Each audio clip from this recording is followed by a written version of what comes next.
이 시간 함께 나눌 하나님의 말씀입니다. 요한계시록 1장 1절로 3절입니다. 우리 다 같이 합독하시겠습니다. 요한계시록 1장 1절로 3절입니다. 예수 그리스도의 계시라. 이는 하나님이 그에게 주사 반드시 속히 일어날 일들을 그 종들에게 보이시려고 그의 천사를 그 종 요한에게 보내어 알게 하신 것이라. 요한은 하나님의 말씀과 예수 그리스도의 증거 곧 자기가 본 것을 다 증언하였느니라. 이 예언의 말씀을 읽는 자와 듣는 자와 그 가운데에 기록한 것을 지키는 자는 복이 있나니 때가 가까움이라. 아멘. 할렐루야. 반갑습니다. 축복합니다. 하나님의 그 성령의 감동하심을 따라서 오늘부터 이제 요한계시록을 강해하려고 합니다. 지난 시간까지 고린도전서를 강의를 해서 계속 후수까지 강의를 하고 싶었는데 이상하게 말씀을 안 풀어주시고요. 사실은 이 요한계시록은 이미 몇 달 전부터 제가 이 감동을 받고 있는 성경이었습니다. 그래서 책도 많이 봐야 되고 기도도 많이 해야 되고 부족합니다. 그렇지만 현재 이 시간 이 자리를 통해서 하나님께서 풀어주시는 그 인도하심을 따라서 함께 이 말씀을 계속 한번 살펴보도록 하겠습니다. 많은 분들이 이 요한계시록이 어렵다고 얘기를 합니다. 그래서 많이 예외를 시키고 또 멀리하는 경우가 많은데요. 사실은 이 요한계시록은 성경 전체의 결론에 해당되는 부분입니다.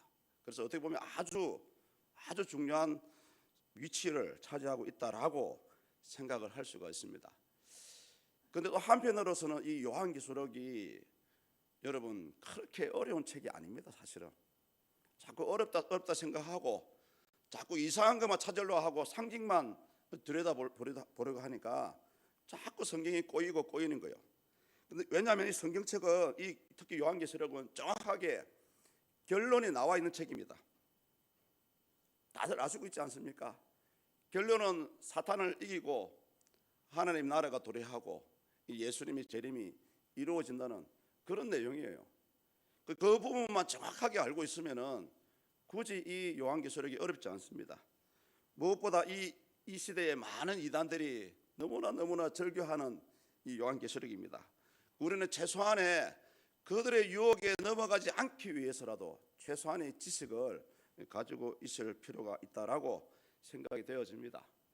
제가 특별히 요한계시록을 강의하려는 이유가 딱 두 가지가 있어요. 한 가지는 뭐냐면은 사실은 이 책을 통해서 오늘날 되어져가는 교회의 현재와 미래의 모습을 우리가 들여다볼 수 있다는 거죠. 이 계시록을 통해서. 또 한 가지는 뭐냐면은 지금 현재를 살아가는 저와 여러분들, 이 믿음의 성도들이 과연 나의 신앙의 현 주소가 어디에 있는가, 나의 신앙의 모습과 신앙의 삶을 확인해 주는 성경책이 바로 이 계시록입니다. 그래서 이 두 가지 이유 때문에 어렵지만은 이 계시록을 강의해 보려고 합니다. 그런데 이 책을 대할 때에 우리 성도님들이 꼭 기억해야 하셔야 할 것이 한 가지가 있습니다. 그것은 뭐냐면은 요한계시록이 추구하는 것이 그 결말이 장차 오실 예수님과 새 하늘과 새 땅을 말씀하고 있습니다. 그렇지만 원래 이 책은 막연한 장래에 대한 미래에 대한 예언을 말씀하는 것보다는 각 시대마다 주어져 가고 있는 현재를 중요하게 여기는 책이 바로 이 계시록입니다.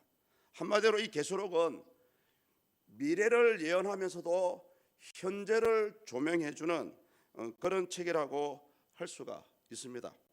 우리가 살펴볼 이 요한계시록 서론 부분은 이중적인 서론을 가지고 있어요. 첫 번째 부분이 1절에서 3절이고요.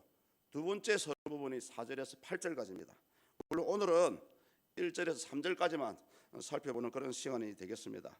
그래서 이 본문을 살펴보기에 앞서서 우리는 이 요한계시록을 어떤 시각으로 어떤 관점으로 바라볼 것인가에 대해서 먼저 알 필요가 있어요. 이 어떤 시각 안에는 반드시 저와 여러분들이 짚고 넘어가야 될 세 가지 부분이 있습니다. 하나는 뭐냐면은 과연 이 책의 진정한 수신자가 누구이냐, 과거 사도 요한이 누구를 향해서 이 책을 적고 있느냐, 또 한 가지는 뭐냐면은 이 예언서를 기록할 수밖에 없었던 배경이 있거든요. 그 배경에 대해서 좀 알아야 됩니다. 그리고 마지막으로 가장 중요하다고 생각되는 부분, 과연 이 책을 문자적으로 해석할 것인가 아니면 상징적으로 해석할 것인가 하는 이 부분입니다. 이 책은 1차적인 수신자는 당연히 4절에 나와 있듯이 소아시아, 지금의 터키 근처에 있는 아시아의 7교회를 주는 편지입니다.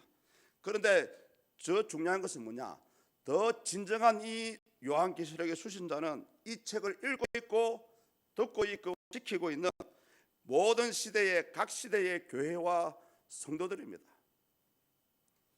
왜 이 모든 시대의 각 교회와 각 성도들에게 중요한 수신자라고 생각이 하냐면은, 비록 이 요한계시록이 예언서의 성격을 띠고 있지만은 사실은 각 시대마다 각 교회마다 각 성도들마다 하나님 앞에 올바른 신앙, 이 올바른 신앙을 위해서, 그리고 올바른 신앙을 살아가도록 해주기 위해서 이 책은 마치 교회론에 가까운 그런 책으로 기록이 되었기 때문입니다.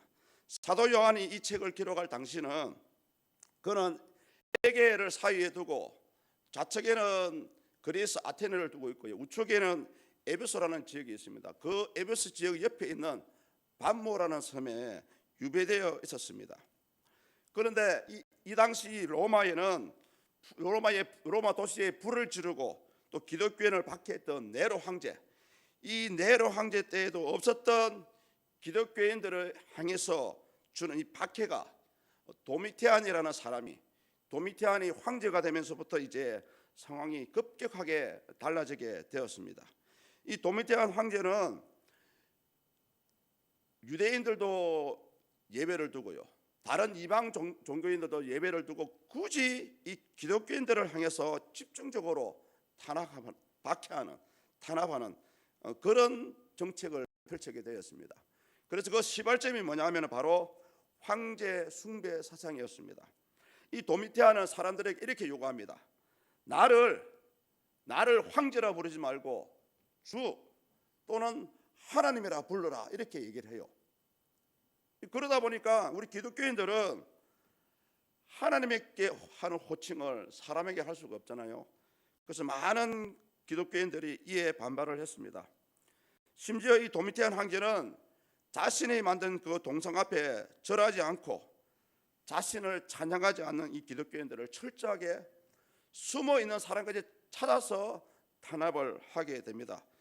당시 구체적인 그 탄압의 예를 들면은 기독교인 중에서 정부 관리가 있어요. 그 정부 관리들을 찾아내서 그들을 지위를 박탈해 버리고 심지어 가지고 있는 재산까지도 몰수해 버립니다. 그리고 일반 기독교인들 같은 경우는 도시에서 추방을 시켜버리고, 이 요한계시록에도 나와 있지만은 기독교인들에게는 먹을 양식도 매매하지 못하도록 그렇게 제재를 가했습니다.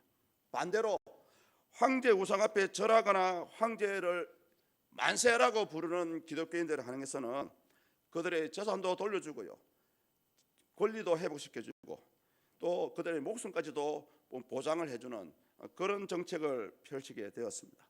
그러다 보니까 이때에 수많은 신자들이 신앙을 버리는 배교하는 일이 비일비재하게 벌어지게 되었습니다. 이러한 사실을 알고 있던 사도 요한은 비록 아무리 어렵고 심한 박해라 할지라도 꿋꿋하게 신앙을 지켜가도록 하기 위해서 이 요한계시록을 기록하게 되었습니다. 이제 그렇다면 이제 가장 민감한 부분인 요한계시록을 문자로 해석할 것인지 상징적으로 해석할 것인지에 대한 문제에 대해서 한번 짚어봐야 됩니다. 이 부분이 왜 민감한지를 우리는 잘 알고 있습니다. 왜냐하면 이 요한계시록은 그 당시에 벌어지고 있던 어떤 특정한 사건이나 또 미래에 대한 예언들을 직접적인 단어, 직접적인 용어로 표현할 수가 없었습니다. 그러다 보니까 계시록에는 수많은 상징들을 가진 단어들이 비일비재하게 기록되어 있습니다.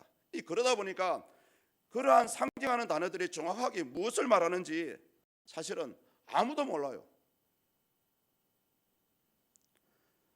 계시록 역시 상징하고 단어가 무엇인지 설명을 하고 있지 않습니다. 그러다 보니까 이 요한계시록에 대해서 우리가 해석하기가 상당히 힘이 들고 상당히 민감한 그 부분이라고 할 수가 있습니다. 그래서 일반적으로 우리 요한계시록을 해석하는데 인기 있는 이 접근 부분에 대해서 이런 격언이 하나 있습니다. 그 말은 뭐냐면은 상징적으로 해석하도록 강요받지 않는 한 문자적으로 해석하라, 이런 말을 자주 써요, 과거에.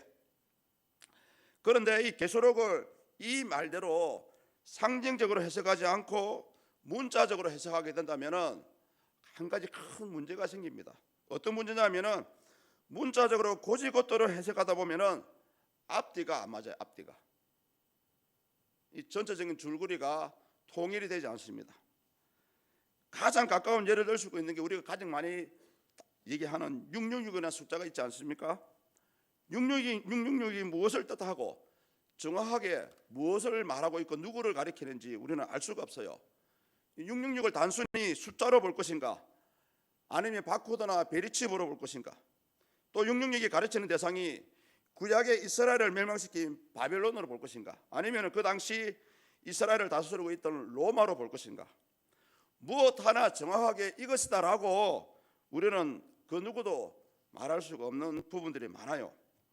그런데 이 근래에 와서는 다음과 방식으로 접근하는 게 좋다라고 주장하시는 분이 있습니다.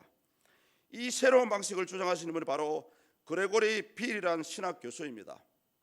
이 그레고리 빌이라는 신학 교수님은 미국의 복음주의 신학교 회장을 역임하셨고요, 2013년도에는 미국의 웨스트민스턴 신학교에서 신약학 교수를 지냈던 분입니다. 현재는 텍사스주 달라스에 있는 리포엄드 신학교에서 신학을 가르치고 있는 분입니다. 이분은 말하기를 이 요한계시록의 기본 요소 자체가 상징적이기 때문에 우리는 문자적으로 해석하는 것을 강요받지 않는 한 상징적으로 해석하라라고 주장을 합니다. 따라서 오늘날 많은 신학자들은 과거나 역사나 기독교의 과거나 역사나 미래, 이 모든 것을 융합해서 절충하는 방식으로 구수사적인 이상주의 관점으로 이 계시록을 해석하는 게 좋다라고 얘기합니다. 이 관점은 뭐냐면 한마디로 특정한 한두 사건을 제외하고는 예언된 많은 사건들은 각 시대마다 똑같이 적용된다는 거예요.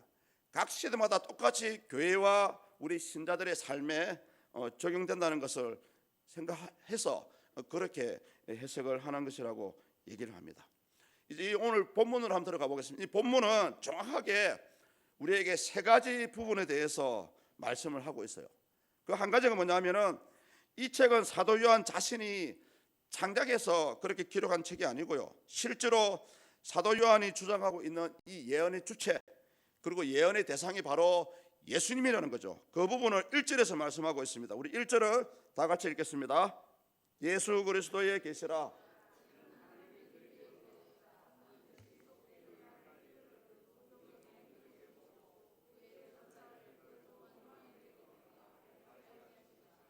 아멘.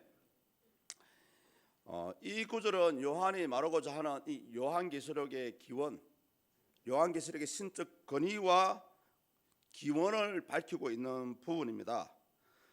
다시 얘기해서 이 요한은 자신이 창작해서 이 책을 적은 것이 아니고 예수님에 의해서 예수님이 가르쳐 주신 계시에 따라서 이 요한계시록을 기록했다라고 말씀을 합니다. 왜냐하면 성경에서 말하는 계시는 아무나 할 수 있는 것이 아니고요, 구약에 보면 오직 하나님만이 계시할 수 있다라고 말씀하고 있기 때문에 사도 요한도 자신 있게 이 책은 예수 그리스도의 계시다라고 얘기를 합니다. 그 부분이 여러분 어디 있냐면은 구약의 다니엘서 2장에 나와요. 다니엘서 2장에 가면은 이런 얘기가 나옵니다. 후일에 되어질 하나님의 나라에 대해서 설명하는 부분인데요, 바로 느부갓네살 왕이 꿈을 꾸고 있던 그런 내용입니다.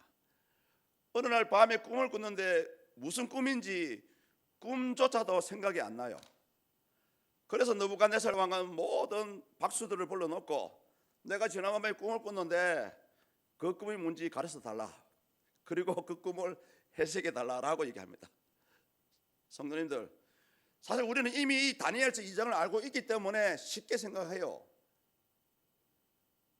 만약 그 자리에 저와 여러분들이 박수와 같은 입장이었다면 황당하지 않습니까?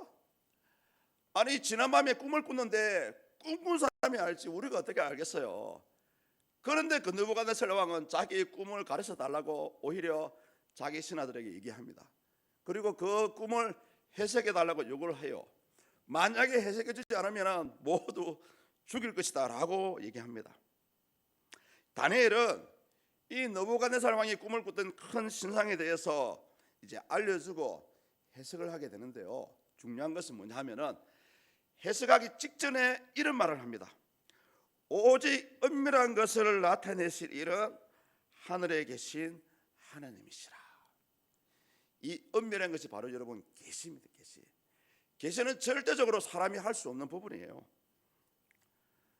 다니엘은 하나님이 주신 그 계시를 따라서 느부갓네살 왕이 꿈꾸었던 꿈을 얘기도 하고 그 꿈을 해석까지 해줍니다. 후에 느부갓네살 왕 역시 그런 다니엘의 해석 후에 다니엘서 2장 47절을 보면 이렇게 인정을 해요. 너희 하나님은 또 은밀한 것을 나타내시는 이시로다. 여러분, 이 불신자도 은밀한 것을 보여주시는 분은 하나님이라고 인정을 하고 있습니다. 따라서 이 사도 요한도 다니엘서 2장처럼 이 요한계시록도 하나님께서 예수 그리스도께 주신 은밀한 것이라고 말씀을 하고 있습니다.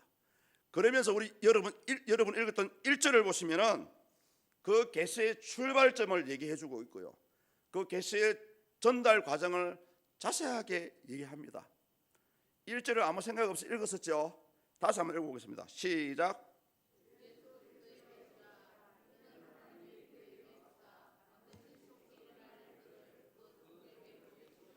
그의 천사를 그 종 요한에게 보내어 알게 하신 것이라.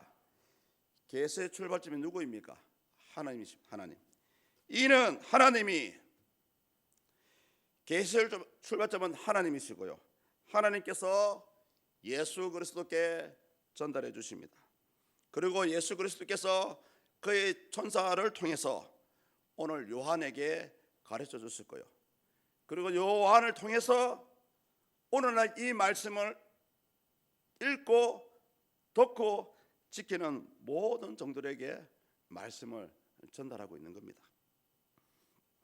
특히 마지막 절 알게 하신 것이라는 단어가 나오죠. 옛날 성경에는 지시한 것이다 라는 그런 단어로 표현되어 있는데요, 이 원문에 보면은 헬라어 에세마넨이라는 이 단어는 알게 하신 것이라기보다는 상징을 알게 하신다 그런 뜻을 가지고 있습니다. 그래서 이 말은 뭐냐면 이미 요한계시록 자체가 상징을 뜻한다는 거죠.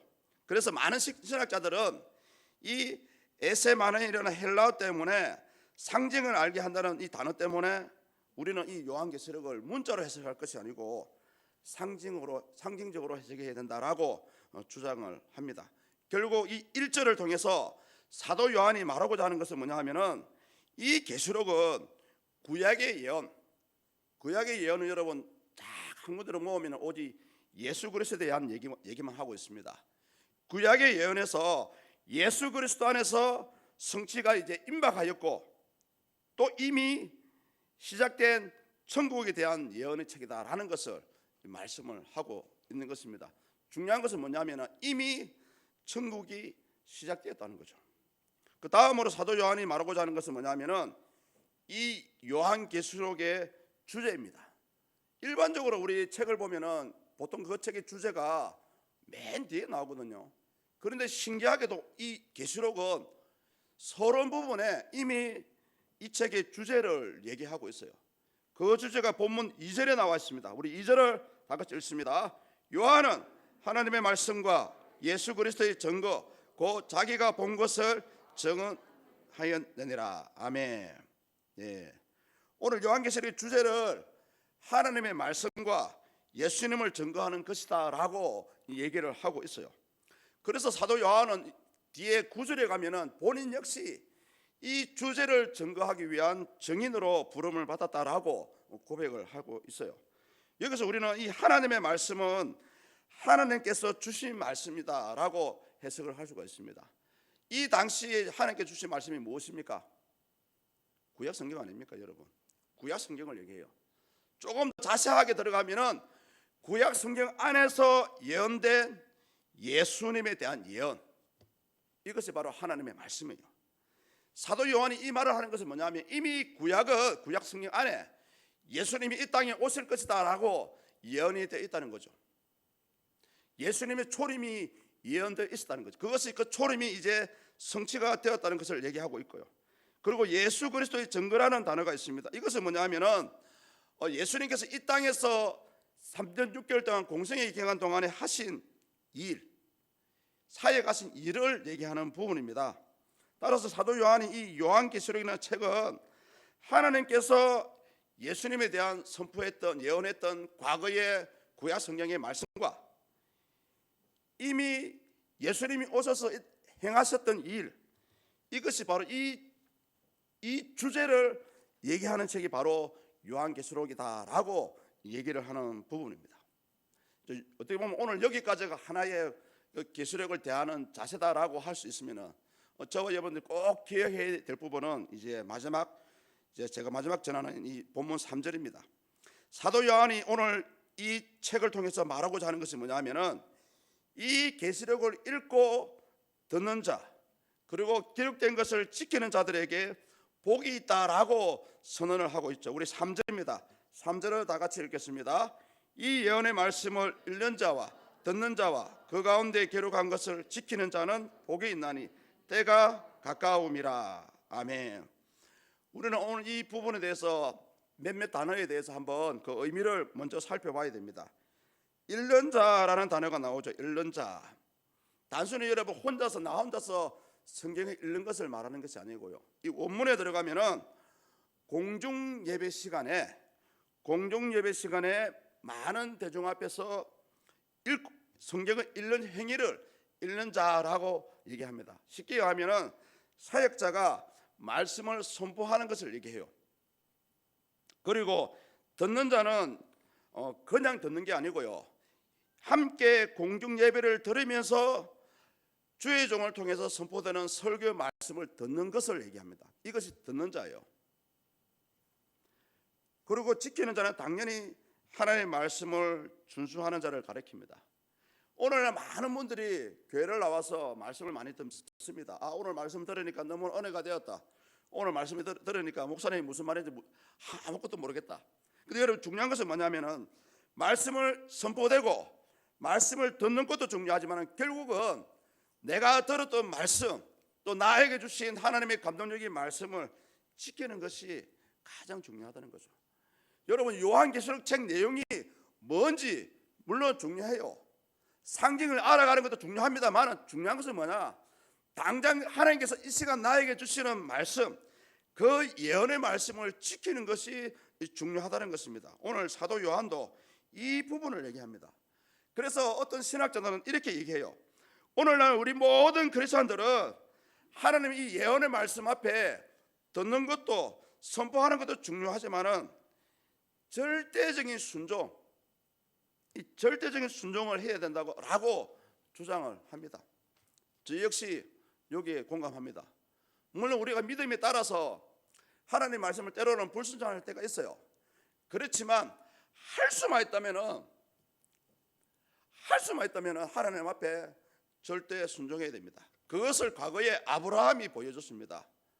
단순히 하나님이 아브라함을 시험하시려고 너의 독자 이삭을 내게 맡겨라 라고 한 것이 아니에요. 하나님은 아브라함을 믿음을 보실 때에 진짜 너의 목숨까지도 아끼지 않고 과연 나에게 순종할 것인가 하는 그것을 보고 싶었던 것입니다. 그래서 아브라함은 당연히 하나님이 불가능한 아이를 나한테 주셨기 때문에 설사 내가 칼로 아이를 죽였다 할지라도 하나님께서 다시 살려주실 것이다 하는 그런 믿음을 가지고 오셨습니다. 그래서 아브라함이 그 다음날 새벽에 자신의 사랑하는 아내 사라에게도 이런 방구도 안 하고 아들만 데리고 모리아 산으로 떠났지 않습니까? 여러분, 요거예요. 오늘 많은 분들이 거짓말을 너무 많이 합니다. 거짓말을 너무 많이 해요. 주님 뜻대로 살겠습니다. 주님과 동행하겠습니다. 교회 안에 주시는 직책을 받을 때에 교회의 말씀에 100% 순종하겠습니다 하고 직분을 받았지 않습니까? 그것도 하나님 앞에서 서약을 했어요. 성경적으로 치면 여러분, 그거는 다시는 되돌릴 수 없는 약속입니다. 그렇게 고백해놓고 많은 사람들이 쉽게 생각해요. 본인은 하나님을 사랑한다 하지만은 자신에게 주신 하나님의 말씀을 밥 먹듯이 어기고 살아가는 거 지금도요. 마치 나는 하나님 잘 섬기고 있어요. 무슨 소리 합니까, 목사님? 본인이 무슨 죄를 지고 있는지도 몰라요 지금. 오늘 이 본문에서 중요한 것은 뭐냐면, 요한계시록의 예언은 여러분 구약에 있는 예언과 그 의미를 같이 합니다. 예언은 일반적으로 두 가지 시간적인 의미를 가지고 있어요. 한 가지는 뭐냐면은 당대의 이스라엘 백성들에게 주는 하나님의 말씀의 예언입니다. 여러분, 성경 말씀 자체가 예언이에요. 창세기부터 요한계시록까지 모두가 예언입니다. 물론 그 예언대로 그 당시에 역사적으로 성취가 된 것도 있습니다. 그런데 과거에 일어났던 사건들이 지금은 일어나지 않나요? 아닙니다. 똑같이 일어나고 있습니다. 많은 사람들이 출애굽은 과거 이스라엘 사람들에게만 주어졌다라고 얘기합니다. 육적인 출애굽은 과거에 이루어졌습니다만은 영적인 출애굽은 지금도 여러분 일어나고 있어요. 많은 크리스천들이 교회를 다니고 있고 예수님을 믿는다 하지만 아직까지도 애굽에서 종살이 하고 있어요. 영적으로. 그렇다고 저 역시 여러분 앞에 깨끗하다라고 자랑을 못합니다. 많은 분들이 예수님께 구원을 받았다라고 하면서 눈에 보이지는 영적인 세계에서 사탄의 소화가 되어가지고 아직도 애굽이라는 영적인 감옥에 갇혀 있는 거예요. 여러분, 과거의 육적인 출애굽의 그 당시에 일어났다면 지금도 예수 그리스도를 믿는 순간 저와 여러분들은 출애굽해야 됩니다. 출애굽해서 우리의 영적으로 광야에 들어가서 영적인 단련을 받아야 되고요, 영적인 단련을 받은 사람들은 과감하게 하나님의 약속하신 가나안 땅으로 들어가야 됩니다. 오늘날 우리가 이 복의 근원이신 하나님을 믿고 있으면서 오늘 세례 요한, 사도 요한도 듣고 말씀을 읽고 듣고 지키는 자가 복이 있다라고 얘기하고 있지 않습니까? 우리 하나님은 하나님 자체가 복이기 때문에 복의 장소가 된 약속의 장소 가나안 땅으로 들어가야 돼요. 많은 분들이 어디서 못 들어갑니까? 요단강 앞에서 못 들어가요. 요단강이 범람하고 있습니다. 삶이 나를 짓누르고 있어요. 가까운 이웃이 가까운 믿음의 형제가 나를 찌르고요, 배반을 때리고요, 마치 뒷담을 하고 뒤통수를 치고 있어요. 하나님이 약속하신 가나안 땅만 바라봐야 되는데 이 저와 여러분들 시각이 지금 어디 있냐? 세상에 어떻게 하면 돈을 좀 더 벌까? 어떻게 하면 잘 먹을까? 어떻게 하면 우리 자녀들의 삶이 잘 될까? 여러분, 그것이 중요한 것이 아니고 일단은 하나님이 약속한 가나안 땅에 들어가야 됩니다. 가나안 땅에 들어간 자만이 그 땅을 분배를 받고요, 그 땅을 점령하고요, 가나안 땅에 7족속이 있지 않습니까? 그 7족속을 물리칠 수가 있는 겁니다. 오늘 그러한 가나안 땅에 들어간 사람의 삶을 여러분 주변에 돌아보십시오.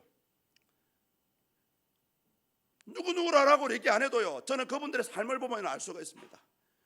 이상하게 하나님, 내가 하나님 앞에 특별하게 잘할 것도 없는데 일이 술술 풀려갑니다. 사업이 풀려가고요, 기대하지 않던 돈이 들어오고, 그렇게 기도해서 자녀의 앞길을 열어달라고 기도했는데도 불구하고 그렇게 안 들어주던 하나님이 어느 날 갑자기 마치 얽혔던 실타래가 풀어지듯이 하나씩 그냥 풀어지는 거예요. 여러분, 이러한 표적이 여러분 삶 가운데 나타나거든, 나는 이제 하나님을 아직 가나안 땅에 들어와 있구나라고 생각을 하면 됩니다. 그래서 사도 요한은 오늘 이 3절의 말씀대로 이 요한계시록의 예언의 메시지가 가까운 장래의 미래에 대해서만 말하고 있는 것이 아니고요, 현재를 살아가고 있는 저와 여러분들의 현재의 삶, 읽고 듣고 지키고 있는 이것들이 바로 우리에게 주시는 이 요한계시록의 메시지입니다. 특별히 사도 요한이 3절과 같이 말하는 이유가 있어요. 읽고 듣고 지키는 자가 복이 있다라고 얘기한 이유가 있습니다. 여기서 말하는 복은 여러분 물질적인 복을 얘기하지 않습니다. 오로지 요한계시록이 추구하고 있는 예수 그리스도의 재림, 새하늘과 새 땅, 그때에 주어지는 영생의 복락을 말씀하고 있어요. 사도 요한이 이 부분을 요한계시록 22장에 가면은 다시 한 번 더 반복을 합니다. 이 22장에 가면은 이런 내용이 나와요. 성도들이 천국에서 누릴 영생의 복락을 얘기하면서 마라나타라고 외치고 있죠. 아멘 주 예수여 어서 오시옵소서. 특히 22장 7절을 제가 한번 읽어드려 보겠습니다. 보라 내가 속히 오리니 이 두루마리의 예언의 말씀을 지키는 복이 있으리라 하더라. 여러분들이 아무리 하나님을 잘 챙기고 내 신앙이 좋고 내가 교회를 위해서 열심히 사역했다 해도 여러분 오늘 이 말씀대로 하나님 이 예언의 말씀을 지키지 않으면 이 영생 복락을 누릴 수 있었는지 한번 우리가 생각을 해봐야 됩니다. 확정할 수가 없어요 여러분. 그래서 사도 요한은 무엇보다 이 본문 3절 하반절을 보십시오. 뭐라고 얘기합니까? 때가 가까웁니다. 이 때가 가깝다고 얘기합니다. 여기서 말하는 때는 마지막 때를 얘기합니다. 당연히. 그런데 중요한 것은 뭐냐 하면은 중요한 것은 이미 마지막 때가 시작이 되었다는 것입니다. 어디에서 시작이 되었습니까? 오늘날 많은 사람들이 이 마지막 때가 시작이 되었음에도 불구하고 먹고 밥 사고 장가들고 놀고 이런 데 정신이 빠져 있어요. 그런데 이미 이 마지막 때가 사도 요한은 시작이 되었다라고 얘기합니다. 여러분 언제입니까? 그때가 바로 예수님께서 저와 여러분들을 구원하시기 위해서 십자가에 달리시고 부활하심으로 그때부터 이미 여러분 이 말세는 시작이 되었던 것입니다.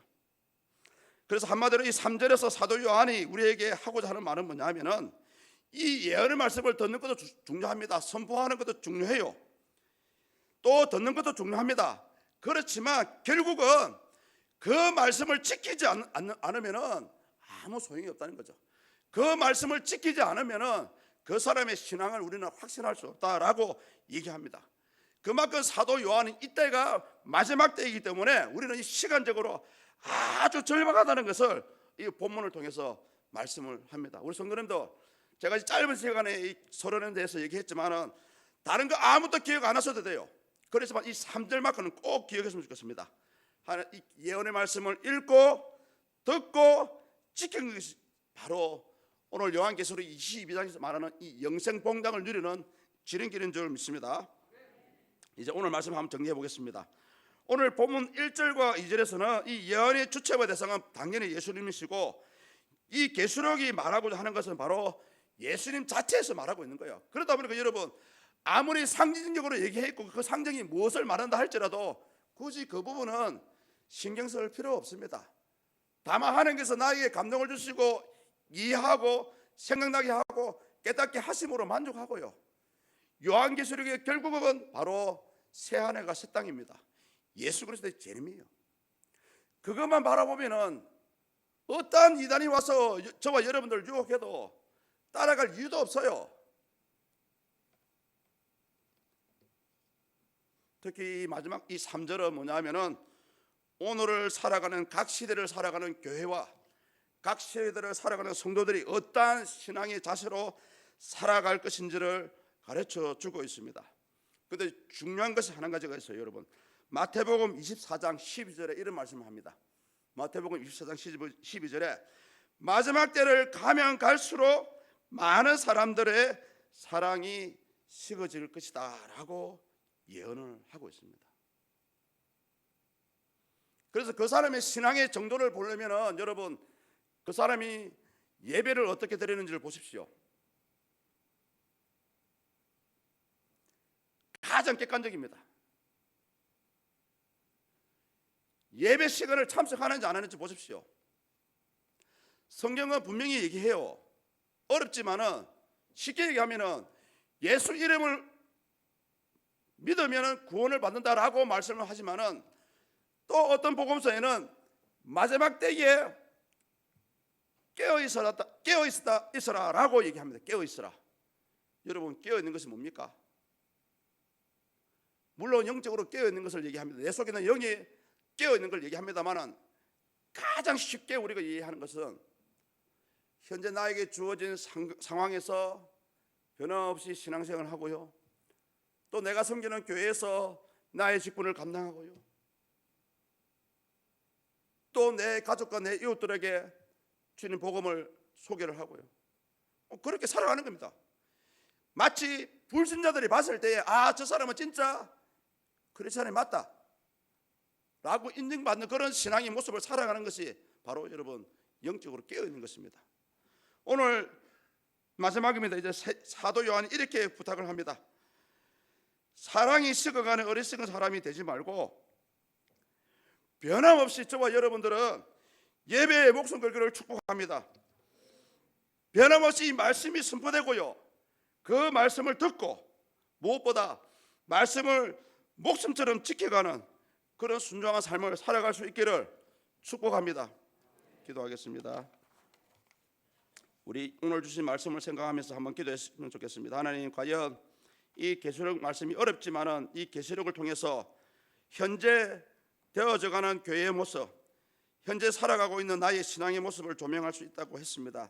다시 한번 이 말씀들을 통해서 나의 신앙을 세워갈 수 있도록 도와달라고 기도하시고요, 특히 1장 3절의 말씀대로 읽고 듣는 자만 아니고 이 기록한 말씀을 지켜가는 나의 신앙이 되게 해달라고 기도했으면 좋겠습니다. 아울러서 이 시간 나라와 민족을 위해서 기도하겠습니다. 제가 기도 제목을 드리겠습니다.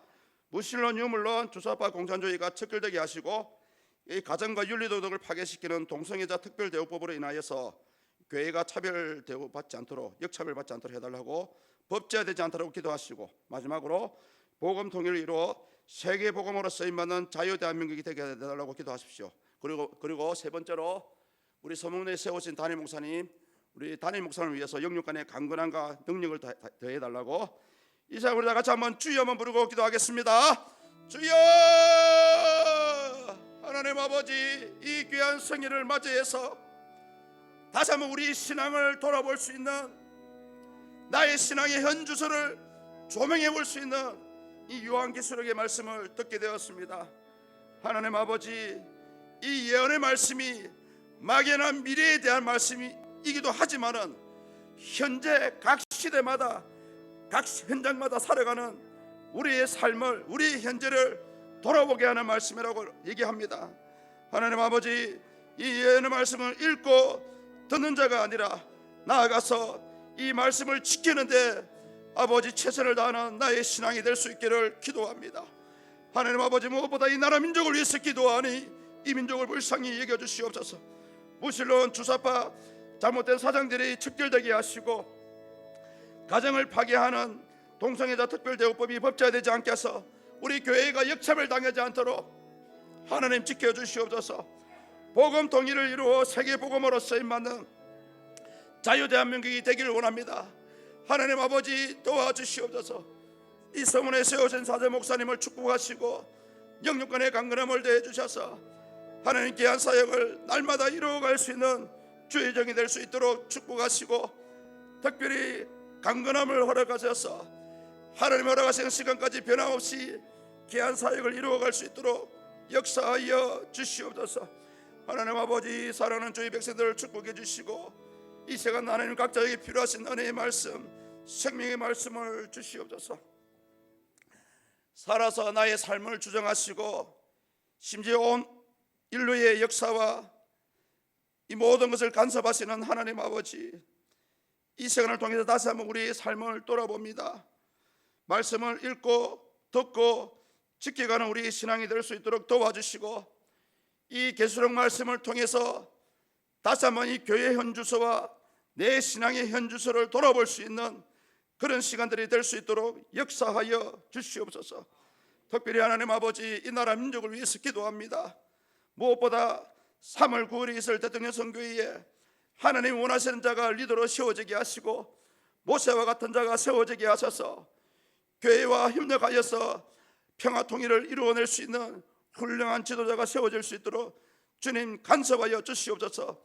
무엇보다 부정으로 부패한 것으로 잘못된 방식으로 아버지 이 깨끗한 선거를 방해하지 않도록 모든 순수들을 사전에 막아 주시옵소서. 특별히 하나님 아버지, 우리 서문교회를 축복하시고 이 서문교회가 하나님께 귀하게 쓰임받는 교회가 되게 하여 주시옵소서. 또 이 시간도 변함없이 시간을 지내며 몸을 들이며 마음을 드리는 사랑하는 우리 성도님들을 축복하셔서 이 땅에서 하나님이 주시는 모든 육적인 복락과 영적인 복락을 누려갈 수 있는 이들의 삶이 될 수 있도록 주님 축복하여 주시옵소서. 특별히 세워진 사자 목사님을 축복해 주시고 영육간의 강건함을 허락하셔서 귀한 사역이 날마다 좋은 열매로 복된 열매로 맺어갈 수 있도록 역사하여 주시옵소서. 하나님 아버지, 다시 한번 간절히 기도합니다. 사랑하는 우리 성도님들을 붙잡아 주시옵소서. 혹여 오늘 주신 말씀이 나에게 한 가지 말씀이라도 있다면 그 말씀을 붙들고 참으로 이 땅에 살아가는 동안에 하나님과 동력하는 그런 삶을 살아갈 수 있는 우리 모두가 될 수 있도록 축복하여 주시옵소서. 감사합니다. 예수 그리스도 이름으로 기도드립니다. 아멘. 55장입니다.